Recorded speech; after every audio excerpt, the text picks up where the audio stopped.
વાવથરાદ જિલ્લામાં વરસેલા ધોધમાર વરસાદે તારાજી સર્જી છે। 4 દિવસથી વરસાદના વિરામ બાદ પણ ખેતરોમાં પાણી ભરાયેલા છે। ભાભર તાલુકાના બેડા, માનપુરા, સિસુદ્રા સહિતના ગામના ખેતરો બેટમાં ફેરવાયા છે। મગફળી, કપાસ, જુવારના પાક સહિત ઘાસચારો પાણીમાં ડૂબી જતા મોટા પાયે નુકસાન થયું છે। ખેડૂતોએ ખાતર, બિયારણ, ડીઝલનો ખર્ચ પણ પાણીમાં ગયો હોવાની વાત કરી છે અને ખેતરોમાં પાક સંપૂર્ણપણે નષ્ટ થઈ ચૂક્યો છે। સાથે સાથે પશુઓ માટેનો ઘાસચારો પણ પાણીની અંદર ગરકાવ થઈ ગયેલો જોવા મળી રહ્યું છે। ખેડૂતોને પશુનો નિભાવ કરવો પણ હવે મુશ્કેલ બની રહ્યું છે।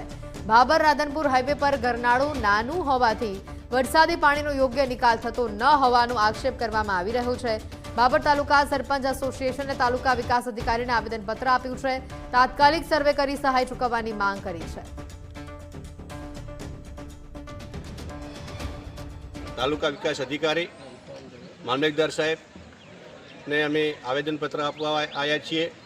જે 4 દિવસથી ભારે વરસાદના કારણે જે ખેતરોમાં ભારે નુકસાન થયું છે, અત્યારે પણ પાણી ભરેલું છે અને જે ખેતી ધોવાણ થયું છે એની સરકાર તાત્કાલિક પેકેજ જાહેર કરે એવી અમે સરપંચ શ્રી દ્વારા વિનંતી કરીએ છીએ અને આ પાંચ દિવસની અંદર તાત્કાલિક એનું સર્વે કરવામાં આવે। આપણે 1 લાખથી 1.5 લાખનો ખર્ચો થઈ ગયો છે। બધું ખાસું પાણીથી બગાડ થઈ ગયો છે। ઘાસચારો, જુવાર, બધું એરંડા બધું નિષ્ફળ થઈ ગયું।